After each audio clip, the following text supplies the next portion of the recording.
코로나 이후 기독교에 대해 신뢰하는지 질문에 신뢰하는 비율, 퍼센테이지가 많이 줄었다는 기사를 여러분들도 본 적이 있는지요? 그런데 신뢰하지 않는 이유에 대해서 이렇게 물었더니 교회 지도자 그리고 성도들의 언행의 불일치에 대한 이유가 한 30% 이상으로 가장 많았다고 합니다. 그러니까 교회 지도자들 그리고 또 믿는다 하는 지도층들 그리고 교회 직분을 가지고 있는 성도들의 삶, 그 성도의 삶에 대해서 세상의 사람들이 그렇게 세밀하게 지켜보고 있다는 것이죠. 그러니 어떻게 해야 됩니까? 그들의 시선이 잘못됐다고 우리가 얘기할 수 있는 것입니까? 아니요. 우리는 성도기에 믿음의 사람이기에 믿음의 사람들이 말씀대로 바로 살아야 하는 것입니다. 불신자들은 믿는 사람들을 통해 하나님을 보기 때문이죠. 교회를 통해서 그들은 우리가 믿는 하나님이 대체 어떤 존재인가를 믿지 않는 사람들은 그렇게 겉으로 보고 가늠하고 있습니다. 믿는다고 하면 우리를 향해 바라보는 시선은 그들이 자기 자신을 바라볼 때보다 훨씬 더 높은 윤리적인 기준을 잡습니다. 자신들이 하면 문제를 안 삼는데 교회 다니는 사람들이 하면 어떻게 교회 다니는 사람들이 그럴 수가 있느냐 하고 이렇게 말을 하죠. 그것은 아마도 바로 저와 여러분이 세상의 빛과 소금으로 살아가기 때문일 것입니다. 빛과 소금이 세상에서 그 역할대로 살지 못한다고 그들이 분명히 질타하고 야단칠 수도 있는 것입니다. 예수님도 그리스도인이 어떤 사람으로 살아야 할지를 분명하게 그렇게 말씀하셨습니다. 바로 세상의 빛과 소금이 되라고 복음서에서 그렇게 말씀하셨죠. 그리스도인이 맛을 잃고 썩어진 세상에 그렇게 소금 노릇을 하며 영적 어둠에 있는 사람들에게 빛이 되라고 그렇게 말씀하시는 것이죠. 그러면 세상 사람들로 하여금 우리가 빛과 소금의 역할로 그렇게 살아갈 때 하나님께 영광을 돌리게 된다고 그렇게 말씀하십니다. 그러나 그리스도인이 그렇게 살지 않으면 사람들에게 바로 밟히게 되는 것이죠. 그냥 어둠이 장악해버리는 세상이 되어버립니다. 하나님 창세기 19장을 통해 그리스도인이 세상에서 어떤 사람으로 살아야 할지를 여러 가지 장면들을 통해서 보여주고 계십니다. 반면교사로 삼을 수 있는 일들이 너무나도 많습니다. 하나님의 심판을 받아 멸망을 받은 소돔과 고모라 땅 사람들이 얼마나 악한 사람들이었는지를 보여줍니다. 죄로 인한 고통 소리가 하나님께까지 들렸으니 말입니다. 소돔과 고모라 사람들, 그 중에 동시에 그 속에 살고 있던 롯이 또 어떤 사람이었는지도 세밀하게 보여주고 있습니다. 그리고 소돔 고모라 땅이 멸망하기 전, 그리고 멸망하는 중에, 그리고 또 멸망 후에도 여러 사람들 그리고 천사들의 모습들을 보여주면서 그때 어떠했는지를 우리로 하여금 알려주십니다. 천사들의 행동, 그리고 멸망 중에 나타나는 사람들의 여러 가지 행동, 그리고 멸망 후에 나타나는 그 행동을 통해서 하나님은 그리스도인이 세상에서 어떤 삶을 살아야 하는지를 오늘 말씀으로 하고 계십니다. 하나님은 소돔 고모라 땅에 살았던 그 멸망 전후의 상황을 통해 오늘 세빛이 말씀으로 이 시대 참 그리스도인이 되기를 격려하고 축복하십니다.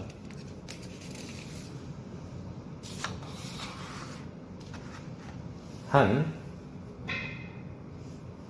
피아노 과외 선생님이 있었습니다. 그녀는 누구보다도 기독교를 증오하고 미워하는 사람이었습니다. 불교 집안에 자랐기 때문에 기독교인들에 대해서 늘 안 좋은 시각을 가지고 있었습니다. 그래서 피아노 레슨 일로 기독교인들의 가정을 방문할 기회가 참으로 많았습니다. 기독교인들이 특히나 피아노를 많이 배우죠. 그런데 기독교에 대한 그녀의 인상은 그렇게 방문 과외를 하면서 점점 나빠졌습니다. 교회 일을 한답시고 집안을 엉망으로 해놓고 다니는 주부들, 그리고 자식들 피아노 가르치는 일에만 욕심을 냈지 정작 레슨비를 내는 데는 너무나도 인색하고 그 날짜들을 미루는 사람들, 그리고는 그들이 전도를 하겠다며 선생님인 자기 앞에 하나님의 사랑을 말할 때 그녀는 기독교인들이 모두가 진실하지 못한 사람이라고 생각했고 오히려 더욱 반감을 사게 되었다고 합니다. 구원받은 성도의 삶이 매우 세세히 삶의 구석구석 하나 너무나도 중요하다는 것을 우리는 이 예화를 통해서 알게 됩니다. 그리고 크리스찬의 삶이 세상에 어떤 선한 영향력이 아닌 오히려 세상 사람들에게 크리스찬을 바라보는, 교회를 바라보는, 예수님을 바라보는 선한 영향력이 아닌 악한 영향력을 끼치게 되는 상황도 온다는 것을 우리는 경계해야 합니다. 그것도 우리의 삶의 아주 작은 구석구석에서 말입니다. 베드로 후서에서는 롯에 대해서 이렇게 밝힙니다. 소돔과 고모라 성을 멸망하기로 정하여 죄가 되게 하사 후세에 경건치 아니할 자들에게 본을 삼으셨으며 무법한 자의 음란한 행실을 인하여 고통하는 의로운 롯을 건지셨으니 이 의인이 저희 중에 거하여 날마다 저 불법한 행실을 보고 들으므로 그 의로운 심령이 상함이라. 그러니까 의로운 자 롯이 구원을 받긴 했는데 세상 속에 가서 어떤 영향력을 펼치는 것이 아니라 오히려 세상의 죄의 영향력으로 인해 의로운 롯의 영혼이 고통받았다고 그렇게 이야기를 합니다. 롯을 의인이라 불렀고 소돔 고모라 땅에 그렇게 살았던 것이죠. 그렇게 그는 세상의 영향을 받아 세상대로 사는 하나님을 믿는 사람이었습니다. 우리 12절과 14절을 한번 읽어보도록 하겠습니다. 함께 읽겠습니다. 그 사람들이 롯에게 이르되 이 외에 내게 속한 자가 또 있느냐? 내 사위나 자녀나 성중에 내게 속한 자들을 다 성 밖으로 이끌어내라. 그들에 대한 부르짖음이 여호와 앞에 크므로 여호와께서 이곳을 멸하시려고 우리를 보내셨느니 우리가 멸하리라. 롯이 나가서 그 딸들과 결혼할 사위들에게 말하여 이르기를 여호와께서 이 성을 멸하실 터이니 너희는 일어나 이곳에서 떠나라 하되 그대 사위들은 농담으로 여겼더라. 천사들이 롯에게 하나님이 소돔 고모라를 죄 때문에 멸망시킨다고 하니 너에게 속한 가족들을 다 성 밖으로 이끌어내라고 합니다. 그래서 딸들과 약혼한 사위들에게 성을 떠나라고 그렇게 기회를 준 것이죠. 그런데 두 사위가 어떻게 해요? 롯의 말을 농담으로 여겼습니다. 구원에 대한 힌트, 구원을 어떻게 받는지에 대한 하늘 이야기는 바로 복음입니다. 그 당시에도 그들에게 복음이 전해졌던 것이죠. 그런데 그들이 어떻게 해요? 농담으로 여겼다고 합니다. 요즘 세상이 그러하죠. 예수의 복음을 얘기하면 복음에 대해서 믿지 않는 사람들이 다반사입니다. 교회에 다니는 사람들도 진정으로 복음을 믿는 자들이 그리 많지 않다라는 것은 정말로 안타까운 일입니다. 세상은 복음에 대해서 조롱하지요. 그리고 또 복음에 대해서 자기 스스로 판단합니다. 그래, 종교가 필요하지. 복음을 이야기하고 있는데 그렇지 사람이 살아가기 위해서는 종교행위라는 것이 필요하지. 이렇게 정리를 합니다. 그리고 교회를 다닐지 아니면 절에 다닐지 아니면 이슬람을 믿을지 뭘 믿을지 수많은 종교 중에서 내가 하나 믿으면 되지 하고 자기 자신이 스스로의 구원을 판단하게 되는 것입니다. 참으로 안타까운 일입니다. 오늘 본문에서 사위들도 한 영혼, 그러니까 구원의 끝자락, 그러니까 구원의 입구까지 미친 사람들로 친다면 참으로도 안타까운 일입니다. 그런데 정말로 우리를 더욱 안타깝게 하는 것, 또 안타깝게 하는 것은 하나님의 구원에 관한 롯의 말이 그들에게 전혀 영향력을 주지 않았다는 것입니다. 그러니까 가장 가까운 사람들에게 지금 주님께서 오신다니까, 지금 주님께서 오시기 때문에 죄에 대해서 회개하고 용서받고 주님 앞에 엎드려야 돼, 반드시 엎드려야 돼 하고 우리가 간절히 그렇게 이야기하고 있는데 농담처럼 여겼다는 것입니다. 전혀 말에 영향력이 없다는 것이죠. 사위들에게 소돔 고모라 땅의 사위라면 그들에게 하나님을 전하고 영적인 소중함, 그들의 가정에 들어오는, 롯의 가정에 들어오는 사람이 되었다면, 하나님을 믿는 롯이었다면 그렇게 했어야만 했습니다. 그런데 그렇게 하지 않았다는 것이죠. 어떻게 해요? 그러다 보니 갑자기 그런 얘기를 하려니 장인어른, 그러니까 어른의 말이 전혀 가정에서 먹히지 않았다는 것입니다. 롯은 우리가 쭉 본문 이유를 살펴보면 그의 처에게도 절대로 선한 영향력을 주지 못했음을 보게 됩니다. 천사가 롯에게 소돔을 멸망시킬 때 어떻게 이야기를 합니까? 절대로 뒤를 돌아보지 말라고 그렇게 이야기를 합니다. 그런데 우리 창세기 19장 26절을 한번 읽어보겠습니다.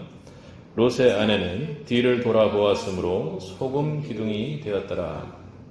롯의 아내가 세상의 미련을 못 버려서 뒤를 돌아본 것이지만 롯이 그의 처에게 어찌 보면 롯의 편에서 봤을 때는 선한 영향력을 주지 못한 것이었습니다. 가정의 복을 위해 부부가 한 방향을 바라보는 건 매우 중요합니다. 여러분 그렇게 하고 있습니까? 그러기 위해서는 영적 가정의 영향력이 매우 중요한 것입니다. 영적 가정의 그런 하나님을 섬기는 마음이 어떤지, 하나님을 경외하는 마음이 어떤지에 따라서 가정이 움직이는 것이죠. 가정의 주인이 하나님인 것을 굳건히 세우고 있는지, 한 가정에 하나님에 대한 영적 자산이 얼마나 소중한지, 그리고 영적 가정이 그 하나님을 얼마나 소중하게 다루는지는 그 가정이 하나님 한 분만을 바라보는지, 그리고 구원의 때에 이르렀을 때 영적인 것을 민감하게 반응할 수 있는지 여부를 바라보게 결정하게 한다는 것입니다. 그러니까 영적 가정의 그 모습에 따라, 그 영향력에 따라, 삶이 어떤지에 따라 가정 구성원이 살게 되는지 죽게 되는지가 결정되는 것입니다. 영적 가정이 그 구성원을 영원한 생명의 길로 이끄는 것인지 아니면 영벌의 길로 이끄는지를 결정되게 할 수 있다는 것입니다. 롯은 자녀들에게도 선한 영향력을 주지를 못했습니다. 그의 삶의 영향력은 두 딸들에게도 멸망 이후의 모습에서 나타나죠. 소돔 고모라 땅이 멸망되고 롯이 대피하고 나서의 모습입니다. 우리 32절과 34절을 한번 읽어보도록 하겠습니다. 우리 아버지에게 술을 마시게 하고 동침하여 우리 아버지로 말미암아 후손을 이어가자고. 34절입니다. 이튿날 큰딸이 작은딸에게 이르되 어젯밤에는 내가 우리 아버지와 동침하였으니 오늘 밤에도 우리가 아버지에게 술을 마시게 하고 내가 들어가 동침하고 우리가 아버지로 말미암아 후손을 이어가자 하고. 두 딸들이 아버지를 통해 후손을 퍼뜨리자고 한 후에 아버지를 술을 먹이고 그러니까 정신을 잃게 한 후 아버지와 동침하여 아이를 가졌습니다. 두 딸은 겨우 심판을 피한 사람들이지만 그들이 가진 가치관은 철저히 소돔의 가치관이었습니다. 이 딸들의 행동을 우리가 지금 참으로 이해하기 힘듭니다. 그 당시의 상황을 감안해서 이야기할지라도 지금 참으로 이해하기 어렵지만 이 일은 롯이 이웃들과의 관계에서 하나님을 어떻게 대하는지, 이웃과의 관계에서 하나님을 대할 때 어떤 방식으로 대하는지를 보면 구원받은 자 롯이 얼마나 소돔 속의 가치관 속에서 영적으로 완전히 그냥 뭔가 복잡하게 얽혀서 영적으로 분별력을 완전히 잃은 상태인지를 알게 합니다. 우리 8절을 한번 읽어보도록 하겠습니다. 19장 8절입니다. 내게 남자를 가까이 하지 아니한 두 딸이 있노라. 청하건대 내가 그들을 너희에게로 이끌어내리니 너희 눈에 좋은 대로 그들에게 행하고 이 사람들은 내 집에 들어왔은즉 이 사람들에게는 아무 일도 저지르지 말라. 그러니까 하나님의 사자들 천사들이 롯의 가정에 방문한 것을 알고 사람들이 롯의 가정에 들어와서 그들과 성적인 관계를 맺기 위해서 마구 집을 침범하려고 하죠. 그런데 롯이 내놓은 해결책이 무엇입니까? 남자를 가까이 하지 않은 두 딸이 있으니 이 두 딸에게 마음대로 해라. 이렇게 이야기를 하는 것입니다. 참으로 이해하기 힘든 일입니다. 그냥 롯이 만류하면서 성폭행을 하려고 몰려든 그 사람들에게 두 딸을 내주겠다 하는 것입니다. 이것도 안 되고 저것도 안 되는 것 아닙니까? 그러니까 그의 모습, 그의 말 한마디, 그리고 어떤 상황에서 어떤 판단을 하는지 하나하나가 그대로 아이들에게 전달되는 것입니다. 그러니까 성적으로 문란한 그 상태의 소돔 고모라 땅에 있었던 도저히 지금으로서도 그리고 하나님 편에서 상상하기 힘든 그런 의사결정을 하는 롯의 아래에서 자라던 딸들의 모습이 그렇게 의사결정을 하게 했다라는 것입니다. 우리의 모습, 우리의 판단 하나하나가 아이들의 삶에 직결되는 영향을 미친다는 것 여러분 꼭 기억하시기 바랍니다. 그럼 어떻게 해야 됩니까? 우리가 이런 방식으로 저런 방식으로 아이들을 키우려 하는 것이 아니라 우리가 하나님만 바라보고 하나님 말씀대로 그래 하나님의 말씀의 지혜대로 판단하고 삶을 살아가기 위해서 몸부림칠 때 그때 아이들도 하나님을 바라보며 살게 되는 것입니다. 롯은 뿐만 아니라 이웃에게도 전혀 영향력을 미치지 못했습니다. 그렇게 딸을 내어준다고 했을 때 소돔의 남자들의 반응이 어땠습니까? 우리 9절을 함께 읽어보도록 하겠습니다. 그들이 이르되 너는 물러나라. 네. 이 자가 들어와서 거류하면서 우리의 법관이 되려 하는구나. 이제 우리가 그들보다 너를 헤아리라 하고 롯을 밀치며 가까이 가서 그 문을 부수려고 하는지라. 도저히 이해할 수 없는 장면이지요. 롯의 집은 대체 어떤 곳입니까? 소돔 고모라 땅에 있는 사람들이 마구 함부로 해도 되는 것입니까? 소돔의 집단적인 죄악 앞에 참으로 무기력한 롯의 모습을 우리는 봅니다. 우리가 살면서 이런 일들 참 많습니다. 믿음의 사람들도 그래 살다가 술 한 잔 정도 할 수 있지 않아? 성경에서 술 취하자 말라 그랬지. 포도주도 마시고 다 마시는데 뭐 이런 얘기들을 합니다. 율법적으로 하는 것이 아니라 내 마음에 하나님께서 분명히 그렇게 하지 말라는 마음을 주었기 때문에 그런 얘기들 하는 거 아니겠습니까?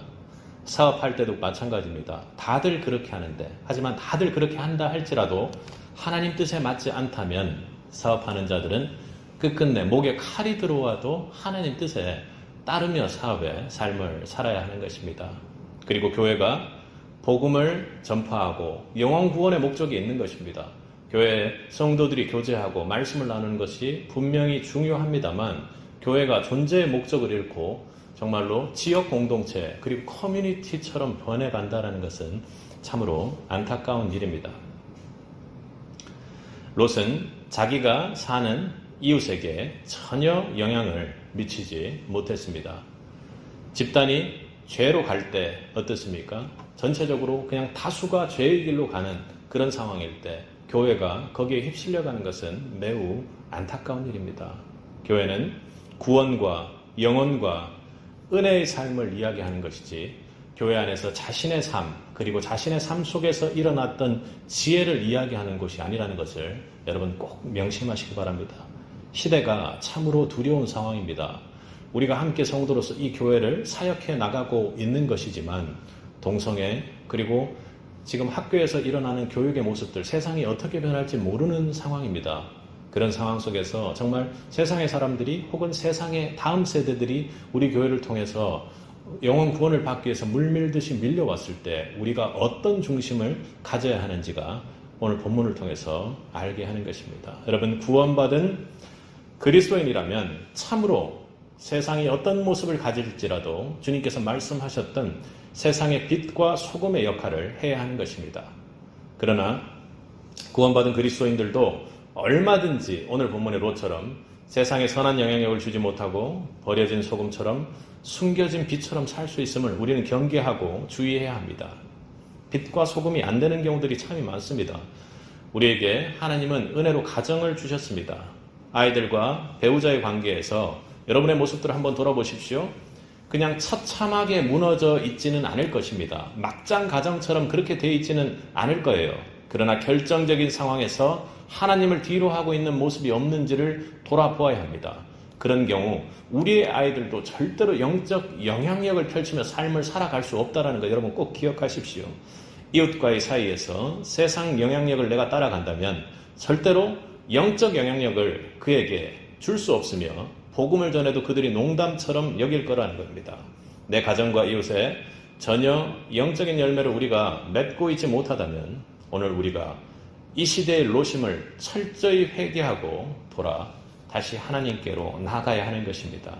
여러분 말을 농담으로 여기고 있지 않습니까?